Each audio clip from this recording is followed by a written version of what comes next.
Yeah, he didn't do it. He's not a murderer? No. They didn't just uncover one victim. They stumbled on a whole disturbing pattern, and the truth is about to explode. David wasn't some clueless guy who slipped up once. He was running what looked like a full-on scheme. And the wild part, the internet had the receipt sitting in plain sight this whole time. If the Celeste tragedy shook people, this new wave of details feels like the opening act to a nightmare nobody wanted a front row seat for. We're talking about multiple girls caught up in this mess, a record label allegedly sweeping things under the rug, and so-called friends who tried to call them out but got muzzled by threats from lawyers. This isn't just one person's pain anymore. This is about a whole system that turned a blind eye while he allegedly kept looking for more targets. The entire thing screams cover-up, and the silence only made it darker. The first huge red flag, how fast his own crew started jumping ship. The second Celeste's body was confirmed, Jason the Ween did a complete flip. 1 minute defending him, the next saying, "I barely knew him," like they weren't tight at all. That switch-up was faster than David's collapsing streams, which went from buzzing numbers to dropping like a rock overnight. But here's what Jason skipped over while doing his little damage control act. People inside David's own Discord had been talking about his shady obsession way back in 2023. Multiple users, multiple warnings, countless times. Even his fans were trying to raise alarms. But nobody on the inside listened. This takes us straight to a guy named Leslie, someone who actually worked with David and sat on this information for 2 whole years. Not because he wanted to protect him, but because David's legal team came down on him like a hammer. They threatened to bury him in lawsuits if he dared speak up. Imagine that, a teenager being silenced by grown men with lawyers just to shield their golden boy. Here's the wild part. Leslie was only 16 when David's lawyers came for him. 16? They sent actual legal documents to a kid just to shut him up and cover their client's disgusting behavior. That alone should make anyone's stomach turn. Screenshots later posted by Inglese showed Discord convos from 2023, where multiple people confirmed the same disturbing pattern. David only adds girls, usually 15 to 16 years old, one user wrote. Another even made a fake teenage account just to test him. And what happened? David followed the catfish account back instantly, like he had some twisted radar tuned to underage profiles.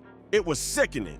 And here's the ugliest part. When Lisi tried exposing this in 2023, David's team didn't pause to investigate. They didn't ask questions. They didn't even pretend to care if their star was hiding something sinister. Instead, they went full intimidation mode. They accused Inglese of leaking music he never leaked and used that as their excuse to erase his collaboration with David from streaming platforms. Classic deflection. That's exactly what David's team pulled. They tried flipping the whole script, saying, "You're not exposing our client for being a creep, you're just bitter over music rights." That's not defense, that's a cover-up. And here's where it gets even darker. David himself slid into Lisi's messages and personally convinced him the allegations were all fake. Through a screen, David looked this kid dead in the eye and lied without hesitation.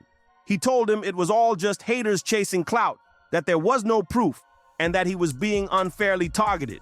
And for a moment, it worked. Lisi, who was just trying to protect others, got guilt-tripped into believing he was wrong. I also want y'all to know that I was 16. I was a kid. I was scared. You know, I didn't want any legal things to happen. I didn't want my family to get involved. I was a 16-year-old kid. I was petrified. The manipulation was so sharp, it flipped the whole thing on him. The gaslighting cut so deep that by 2024 and 2025, Lisi was still out here promoting their collab, thinking he had falsely destroyed an innocent man's reputation. He thought he almost wrecked someone's career, when in reality, David was busy circling Celeste and possibly other young girls at the same time. That's the tragic twist. The one who tried to speak up got silenced, while the predator kept moving in the shadows. But Lisi wasn't the only one who noticed. Screenshots from David's Discord show conversations stretching back to 2023, where people openly mentioned him talking to kids, usually around 15 or 16. This wasn't hidden. It wasn't some deep secret. It was basically an open joke in his fan circles. People made memes about it, laughed it off, and still, no manager, no label exec, no adult around him stepped in to check the situation.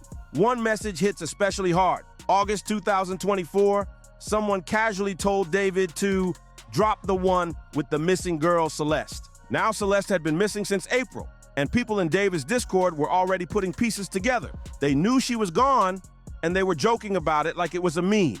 But one Reddit post on September 8th, the day the story blew up, is straight up chilling in hindsight. Some random user posted that his friend's little sister from Lake Illinois had run away with David. The post said she was in 7th grade, roughly 13 years old, and the guy was terrified. That same girl turned out to be the body found in the car. Everyone brushed the OP off as a conspiracy theorist at first, but turns out he was the only one telling the truth, while the rest made excuses for David.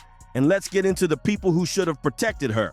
David's team. His manager was renting the house where Celeste stayed, and his legal crew already knew about the 2023 complaints and chose to silence them instead of investigating. Rather than dig deeper, the label pumped millions into promoting an artist when there were credible, worrying accusations on record. That's not just negligence, that's active enabling.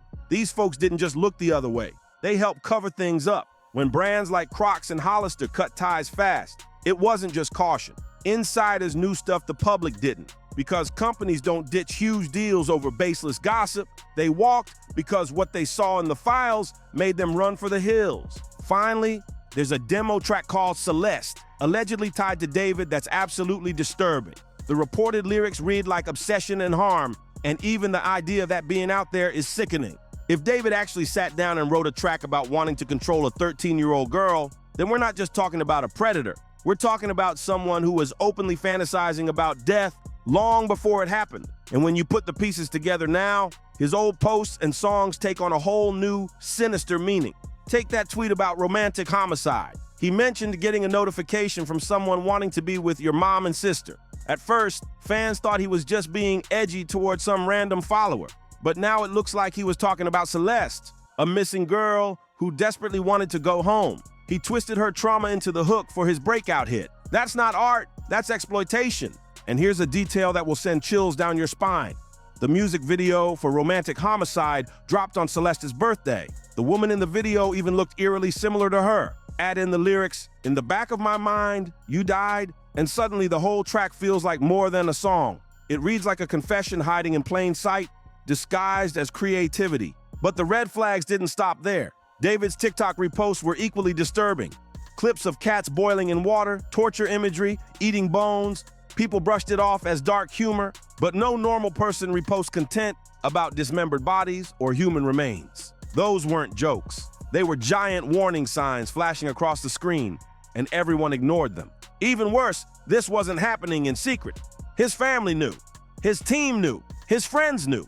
Celeste was appearing in his live streams, showing up backstage at concerts, traveling with him to events, and even living in a house rented by his manager. It was all right there, happening in plain sight, and every single adult around David turned a blind eye. Starting off with the first thing, he has officially turned off his comments here on TikTok, and also he turned off his comments on every single social media platform. On top of that, he has started to unrepost almost every single video he has reposted here on TikTok, especially the ones that are not a good look for him.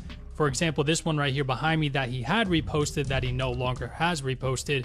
And then comes one of the most heartbreaking details. A teacher later revealed that Celeste had run away before and had been found in Hollywood with another rapper. The cops actually brought Celeste back to school once. She told people what happened, and then she vanished again that May. Everyone knew where she was, everyone knew who she was with, yet still nothing real was done to protect her.